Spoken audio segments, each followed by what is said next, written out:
Hello बच्चों, अभी तक दो एपिसोड में आपसे मुलाकात हुई और उसमें प्रारंभिक परीक्षा, उसमें सफलता कैसे पाई जाए, जो वस्तुनिष्ठ प्रश्न हैं, ओटी टाइप क्वेश्चंस हैं, उनको कैसे सॉल्व किया जाए, कैसे उनकी प्रैक्टिस की जाए।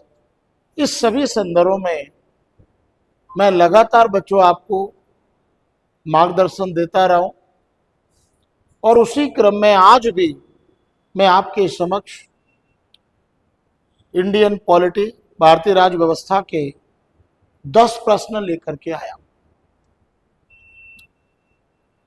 इन प्रश्नों को सॉल्व करेंगे और कैसे सॉल्व किया जाता है वो भी देखेंगे, चर्चा करेंगे उस पर।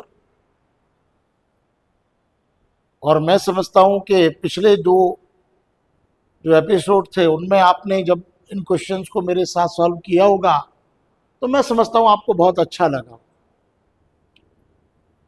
और तभी से आप लगातार प्रैक्टिस भी कर रहे होंगे। तो बेटे, एक चीज तो बिल्कुल ध्यान रखिए कि कोई भी सफलता किसी भी एग्जाम में कंटिन्यूअस स्टडी से ही मिलती है।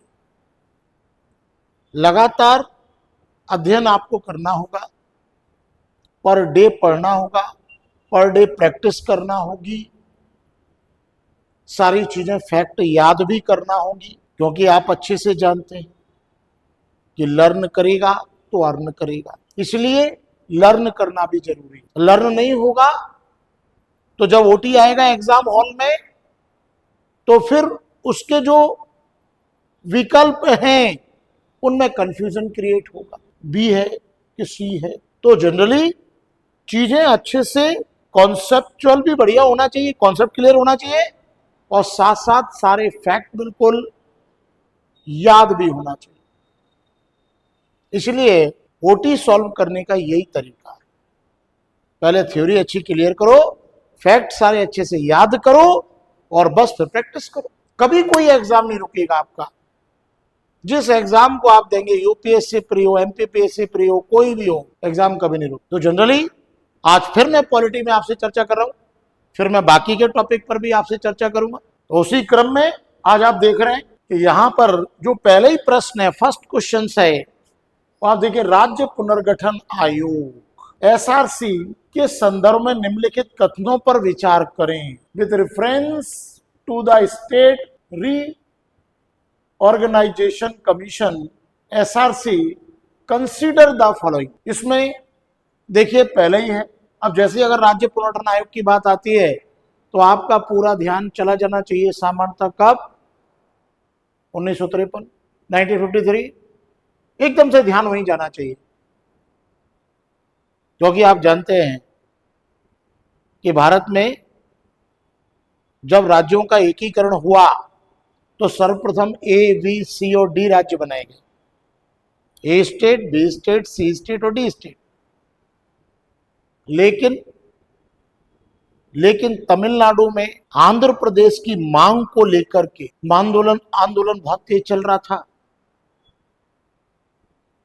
और पृथक आंध्र प्रदेश भाषाई आधार पर तेलुगु भाषियों के लिए अलग से आंध्र प्रदेश बनाया जाए,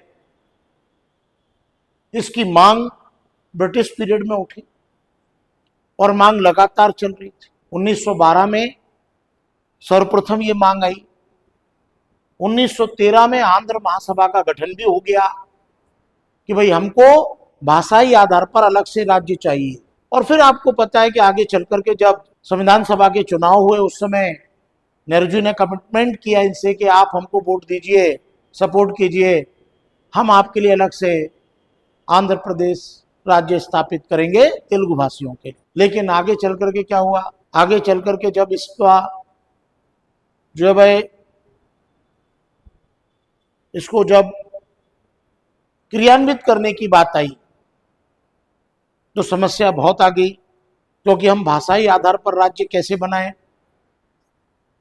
और यही एकमात्र कारण था कि हमारे यहाँ पंडित जवाहरलाल नेहरू, पट्टाभी सीतारमैया और सरदार वल्लभ भाई पटेल की जेवीपी कमेटी जो गठित हुई, उस कमेटी ने अपनी सिफारिश में ये स्पष्ट कर दिया कि भाषाई आधार पर कोई राज्य नहीं बनेगा, बल्कि सरकार को अपना जो ध्यान है वो आर्थिक मुद्दों पर केंद्रित करना चाहिए, क्योंकि भारतीय अर्थव्यवस्था भी बहुत पिछड़ी हुई है। हम इन उलझनों में नहीं पड़ना चाहते, सरदार पटेल ने कहा था। और यही कारण था कि जब यह आंदोलन, जब यह रिपोर्ट आई और देश के सबसे बड़े नेता सरदार वल्लभ भाई पटेल, पंडित जवाहरलाल नेहरू, जब इन्होंने ही मना कर दिया, तो फिर यह तय था कि अब तेलुगु भाषियों के लिए अलग से आंध्र प्रदेश राज्य की स्थापना नहीं हुई। इसीलिए आंदोलन तेज हुआ और इनके नेता पोटी श्री रामुलु अनशन पर बैठ गए, आमरण अनशन पर बैठ गए, उनकी डेथ हो गई, आंदोलन हिंसात्मक हो गया। सरदार पटेल 1950 में एक्सपायर हो गए, वो रहे नहीं।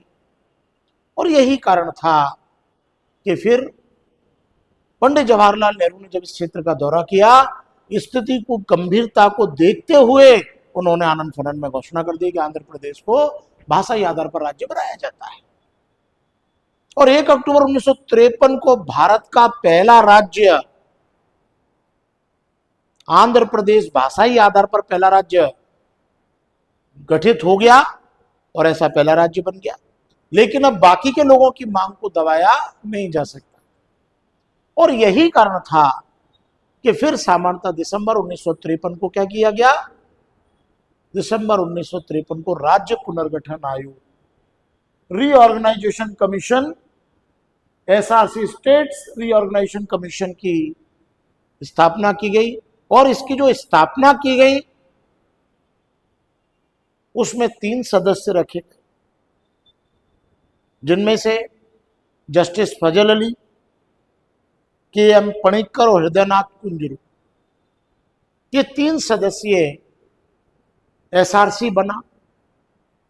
और इस एसआरसी ने अपनी सिफारिशें दी और फिर इनकी सिफारिशों के आधार पर 1 नवंबर 1956 को हमारे यहाँ एबीसीडी राज्यों को समाप्त कर दिया गया और भाषाई और प्रशासनिक आधार पर नए सिरे से भारत में राज्यों का गठन हुआ, जिसमें आपका मध्य प्रदेश भी बना। तो स्वाभाविक है कि यहां देखिए, विकल्प में इतनी रामायण सुनने के बाद विचार करें और कौन सा कथन सही। तो देखिए, इसे भारत में भाषाई समस्या के समाधान के लिए सिफारिश देने हेतु नियुक्त किया गया था। अब मेरे को जो है क्लियर यहां पर हो ही जाता है। अभी जो आपने सुना कि ऑटोमेटिक, पहला बात तो बिल्कुल सही है कि भाई तेलुगु भाषी के लोगों के लिए आंध्र प्रदेश बनने के बाद ये समस्या बड़ी तेजी से आ गई कि अब क्या करें, और सबको संतुष्ट करना था, इसलिए ये तो बिल्कुल सही है, इसीलिए बना था। दूसरा है, आयोग में तेज बहादुर सप्रू, के.एम. पणिक्कर और विवियन बॉस, ये गलत है। तेज बहादुर सप्रू, के.एम. पणिक्कर, ये गलत है। हृदयनाथ कुंजरू, के.एम. पणिक्कर और इसके साथ साथ जस्टिस फजल अली जो इसके अध्यक्ष थे वो थे। तो दूसरा वाला जो है भाई वो इसमें गलत है। इसके साथ साथ अगर हम तीसरे की बात करें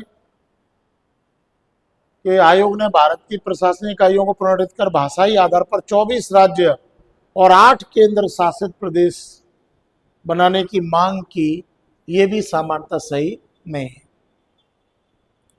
इसीलिए इसका जो राइट आंसर है वो सामान्यतः, इसका राइट आंसर जो है वो सामान्यतः क्या है, इसका जो राइट आंसर है वो सामान्यतः है केवल 1। ये इसका राइट आंसर। तो इस प्रकार से राइट आंसर इसका केवल 1। तो इस तरीके से आपके समझ में आया होगा कि इससे कई सारे क्वेश्चंस पेपर में पूछे जाते हैं। कब गठन हुआ, कब सिफारिशें दी, कौन कौन सदस्य थे, अध्यक्ष कौन था, क्या कारण थे। तो ये टॉपिक आपको बढ़िया तैयार करना चाहिए, इससे एक नए क्वेश्चंस पेपर में जरूर आता है। क्लियर? यूपीएससी में क्वेश्चंस जरूर आता है। दूसरे प्रश्न में अगर अपन देखते हैं, जब कोई विधेयक संसद के दोनों सदनों के द्वारा पारित कर दिया जाता है तो उसे राष्ट्रपति के समक्ष प्रस्तुत किया जाएगा। और राष्ट्रपति, अब राष्ट्रपति क्या करेंगे? तो देखिए आर्टिकल 111 आपने पढ़ी, वीटो पावर है। ठीक है, कोई भी विधेयक, धन विधेयक के अतिरिक्त मनी बिल के अलावा कोई भी बिल अगर राष्ट्रपति के पास जाता है, प्रेसिडेंट के पास जाता है, तो प्रेसिडेंट वो वीटो पावर उपयोग कर सकते हैं, उसको पारित कर सकते हैं, पुनर्विचार के लिए भी लौटा सकते हैं, रोक भी सकते हैं। लेकिन मनी बिल, उसको सामान्यतः राष्ट्रपति उस पर वीटो पावर यूज नहीं कर सकते, उस पर सिग्नेचर करने ही पड़ेंगे। अब देखो ये प्रश्न क्या कह रहा है ना, इसमें पहले ही कहा गया विधेयक को स्वीकृति प्रदान करना। तो हाँ भाई, कोई विधेयक अगर राष्ट्रपति के पास गया है तो राष्ट्रपति उस पर अपनी स्वीकृति दे सकता है, बिल्कुल सही बात है। तो एक तो सही है। अब दूसरा, यदि विधेयक को संशोधन के साथ या बिना संशोधन के सदनों द्वारा पुनः पारित कर दिया है तो उसे रोक दिया जाएगा, ये नहीं हो सकता। यदि राष्ट्रपति सस्पेंशन वीटो का प्रयोग करता है और किसी भी अगर वो बिल को अगर वो वापस भेजता है और अगर वो दोबारा से आता है पुनः, तो उस कंडीशन में फिर प्रेसिडेंट को उस पर सिग्नेचर करना ही पड़ेगा। ठीक है ना। तो इसमें ये जो सेकंड वाला है कि withhold the bill if it is passed again by the houses with और विदाउट अमेंडमेंट, ये रॉन्ग, ये गलत। अब तीसरे पर आते हैं। तीसरा क्या कहता है? विधेयक को पुनर्विचार के लिए वापस लौटाना, भले ही वह धन विधेयक को, तो मैं इस पे आपसे डिस्कस कर ही चुका हूं कि मनी बिल को वह सामान्यतः वापस नहीं भेज सकता, ठीक है ना, पुनर्विचार के रिटर्न नहीं कर सकता मनी बिल को। ठीक है, तो ये सेकंड भी गलत हो गया, थर्ड भी। इट मींस यहां पर अपन देखें आंसर कौन सा है, तो डी, ओनली वन। अब देखिए ये आपका जो है थर्ड क्वेश्चन है, वो है वस्तु एवं सेवा कर परिषद में निम्नलिखित सदस्य सम्मिलित होते हैं। The goods and services tax council shall consist of the following. Number 1 प्रधानमंत्री, प्राइम मिनिस्टर। नंबर 2 केंद्रीय वित्त मंत्री, union finance minister. Number 3 minister nominated by each state government. Number 4 chairman of RBI. Number 5 leader of opposition in the house of the people. और number 6 है minister in charge of finance और taxation. तो देखिए वस्तु एवं सेवा कर परिषद का हम जानते हैं कि इसका जो अध्यक्ष है वो अध्यक्ष ही सामान्यतः कौन होता है? केंद्रीय वित्त मंत्री होता है। तो इसका अध्यक्ष ही केंद्रीय वित्त मंत्री है। यूनियन फाइनेंस मिनिस्टर इसका चेयरमैन होता है काउंसिल का। तो प्रधानमंत्री इसमें शामिल है ही नहीं। और जब प्रधानमंत्री इसमें शामिल नहीं है तो हम ये भी बहुत अच्छे से जानते हैं कि फिर इसमें लोकसभा में विपक्ष का जो नेता है वो भी शामिल नहीं होगा। ठीक है ना, जब प्रधानमंत्री नहीं है तो लीडर अपोजिशन भी नहीं होगा। तो बड़ी सीधी सी बात है कि जो आपका वस्तु एवं सेवा कर परिषद है उसमें केंद्रीय वित्त मंत्री, इसके साथ साथ प्रत्येक राज्य सरकार द्वारा क्या नाम है, प्रत्येक राज्य सरकार द्वारा नामित मंत्री, और इसके साथ साथ जो है भाई इसमें वित्त या कराधान का प्रभारी मंत्री, ये सम्मिलित होगा। और ये सम्मिलित है तो आप इसमें देखिए आंसर कौन सा है, 2, 3 और 6। 2, 3, 6 मतलब सी आंसर होगा। राइट आंसर कौन सा है इसका? सी। क्लियर? वेरी इंपॉर्टेंट क्वेश्चन एक और आ गया, कई बार पेपर में पूछा जाता है। With reference to the appropriation bill, consider the following statements. विनियोग विधेयक के संदर्भ में निम्नलिखित कथनों पर, स्टेटमेंट्स पर विचार कीजिए। अब देखिए पहला, विनियोग विधेयक लोकसभा द्वारा दिए गए अनुदानों को पूरा करने के लिए प्रस्तुत किए जाते हैं। विनियोग विधेयक, appropriation bill are introduced to meet the grant so made by the house of the pupil. Number 2, Rajya Sabha विधेयक को पुनर्विचार के लिए लौटा सकती है.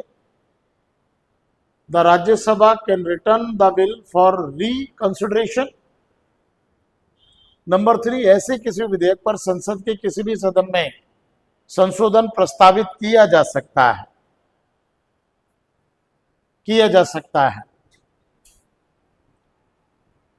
क्वेश्चन नंबर 3, इसमें जो विकल्प नंबर 3, ऐसे किसी विधेयक पर संसद के किसी भी सदन में संशोधन प्रस्तावित किया जा सकता है. तो देखिए, विनियोग विधेयक किसे कहते हैं, एप्रोप्रिएशन बिल किसे कहते हैं.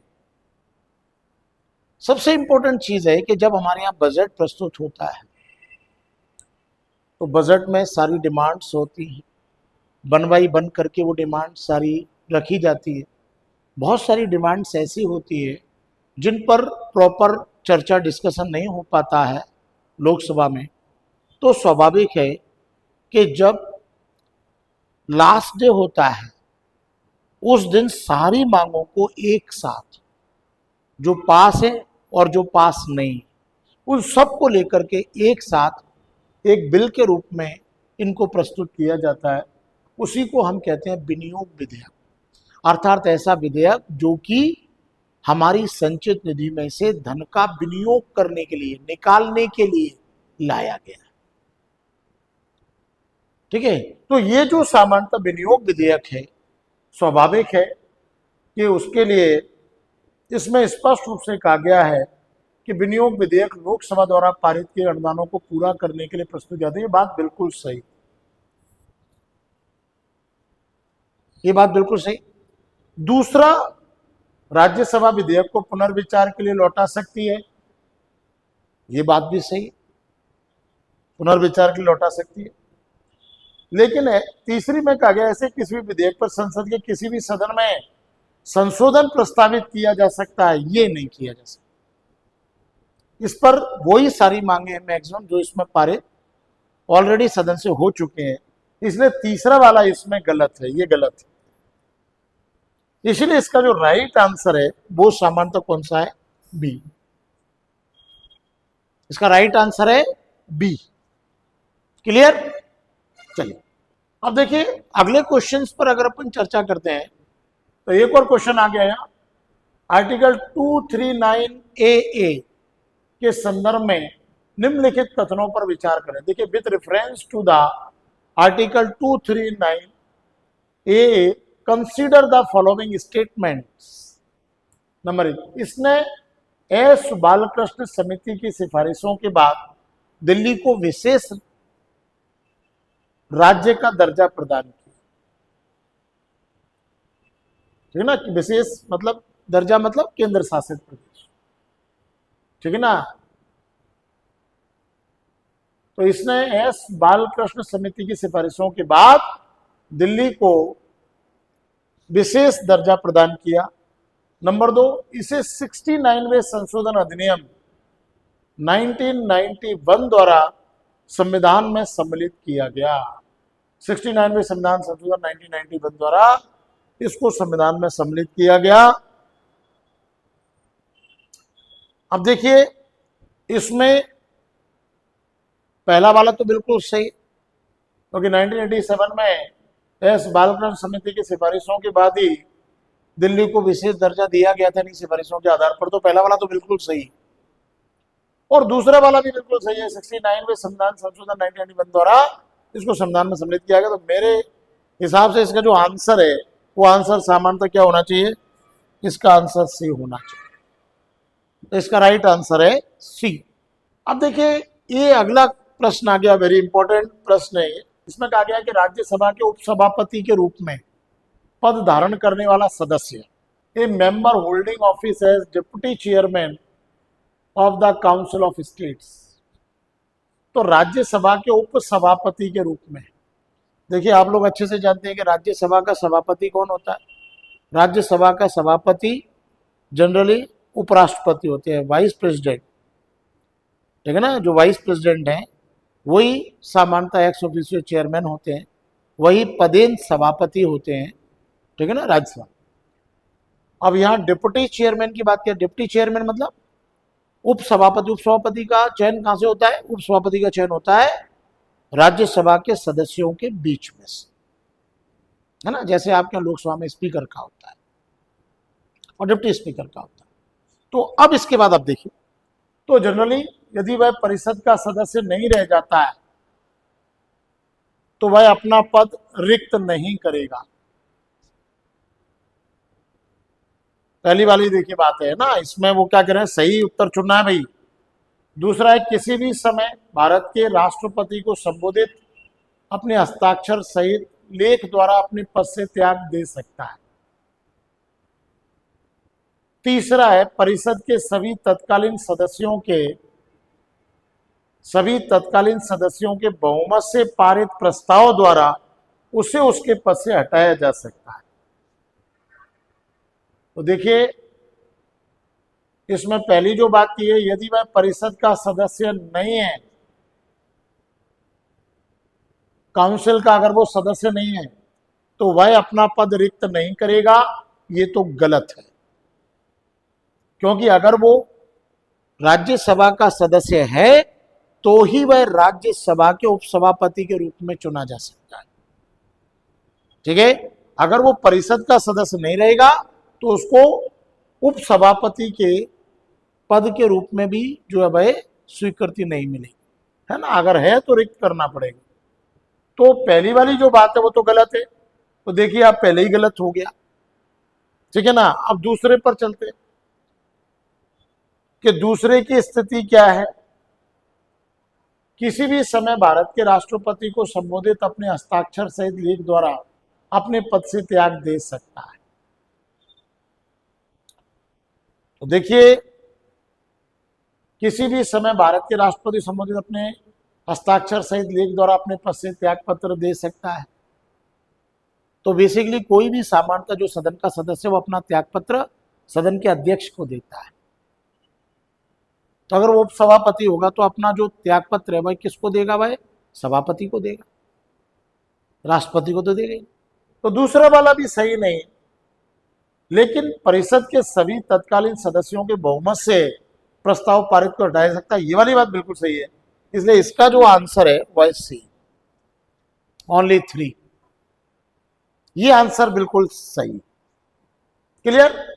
ये जो क्वेश्चंस आपके सामने है, निम्नलिखित में से कौन सा प्रावधान धन विधेयक की परिभाषा के अंतर्गत आता है? अब देखिए, सबसे इंपॉर्टेंट चीज है कि धन विधेयक क्या है, तो आप लोग अच्छे से जानते हैं कि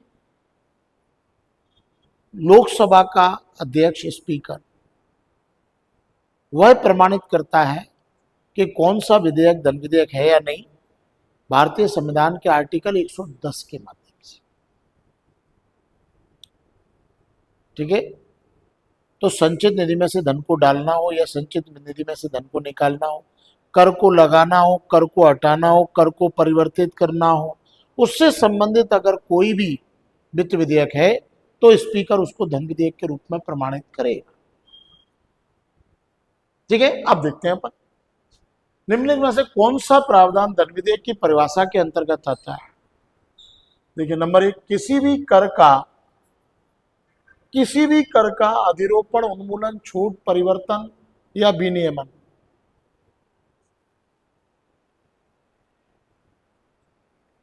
ठीक है, पहले वाला बात बिल्कुल सही है। दूसरी वाली बात, भारत सरकार द्वारा धन उधार लेना या कोई गारंटी देना, बिल्कुल सही है, दूसरी भी सही है। तीसरा है, भारत की आकस्मिक निधि की अभिरक्षा, ये तीसरा भी सही। इसमें पहला भी सही, दूसरा भी, तीसरा भी सही है। चौथा, जुर्माना या अन्य आर्थिक दंड, और पांचवा लाइसेंस के लिए फीस नहीं। जुर्माना या अन्य आर्थिक दंड ये सब वित्त विधेयक के अंतर्गत है, ये धन विधेयक के अंतर्गत है। तो इसलिए 4 और 5 इसमें शामिल नहीं होगा, इसलिए इसका आंसर होगा जो है डी, केवल 1, 2 और 3, केवल 1, 2 और 3, ये इसका आंसर है। क्लियर? हाँ, अब देखिए इसमें थोड़ी सी चर्चा करते हैं। लोकसभा के अध्यक्ष या उपाध्यक्ष के रूप में पद धारण करने वाला सदस्य, a member holding office as speaker और deputy speaker of the house of the people. Number 1, यदि वह लोकसभा का सदस्य नहीं रह जाता है तो वह अपना त्याग पत्र देगा।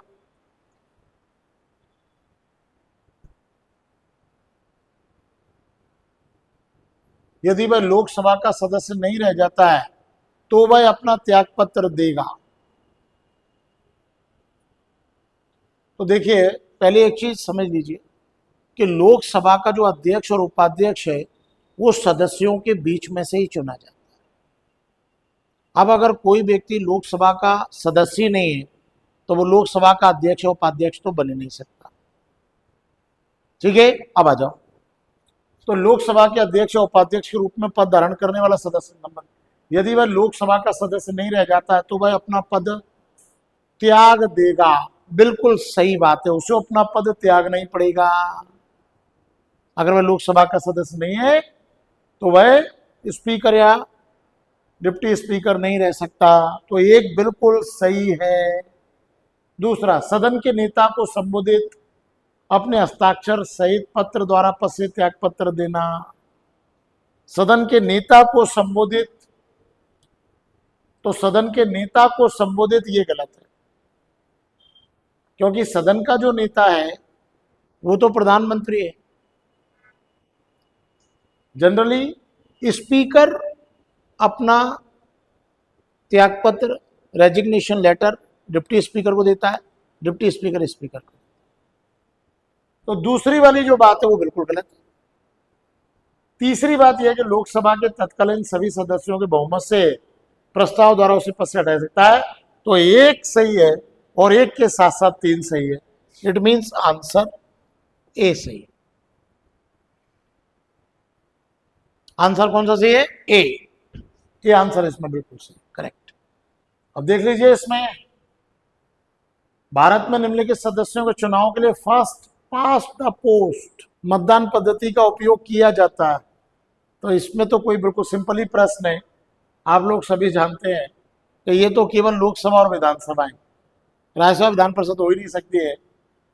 First past the post voting method, तो ये तो केवल और केवल डायरेक्ट इलेक्शन है, और ये डायरेक्ट इलेक्शन आप लोग जानते ही हैं कि लोकसभा और विधानसभाएं हैं, इसलिए ये इसका आंसर सामान्यतः ए सही।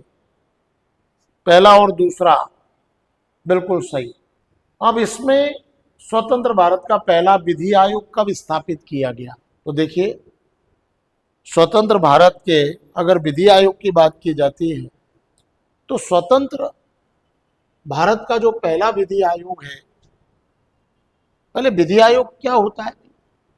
एक्चुअल में जो विधि आयोग है वो सामान्यतः गैर संवैधानिक संस्था है, और ये जो विधि आयोग है वो सामान्यतः विधियों के संदर्भ में सिफारिश देने के लिए, वर्तमान जो विधियां उनमें अगर कोई कमी है तो उसके संदर्भ में सिफारिश देने के लिए, विधियों को समाप्त करने के लिए, इनसे संबंधित जो सारे हैं उसके लिए ये विधि आयोग का गठन किया। इसलिए भारत का पहला जो विधि आयोग है वो सामान्यतः स्थापित हुआ था वो 1955। इसलिए इसका जो आंसर है वो आंसर डी। ठीक है, विधि आयोग पहली बार स्थापित कब हुआ था? 1955 में। क्लियर? तो इस प्रकार से जो आज चर्चा आपसे की गई वो 10 प्रश्नों को लेकर के की गई। पॉलिटी के 10 प्रश्न थे। ऐसे ही अभी अगले एपिसोड में फिर 10 प्रश्न आएंगे। पॉलिटी से आएंगे, फिर हिस्ट्री से आएंगे, ज्योग्राफी से आएंगे, एमपी से आएंगे, सबसे आएंगे। अगर आप इस तरीके से एक एक टॉपिक वाइज अगर सारे यूटी सॉल्व करते हैं, टॉपिक अगर बहुत अच्छे से तैयार करते हैं, तो आप ये मान करके चलिए कि आपका यूपीएससी या एमपीपीएससी का प्रीलिम्स का एग्जाम कभी रुक नहीं सकता। और इसी तरीके से अगर आप मेंस में एक एक टॉपिक को पूरा लिख करके और उस पर वेरी शॉर्ट नोट लॉन्ग सब बना करके और आंसर राइटिंग प्रैक्टिस करते हैं तो बेटा आपका कभी मेंस नहीं रुक सकता।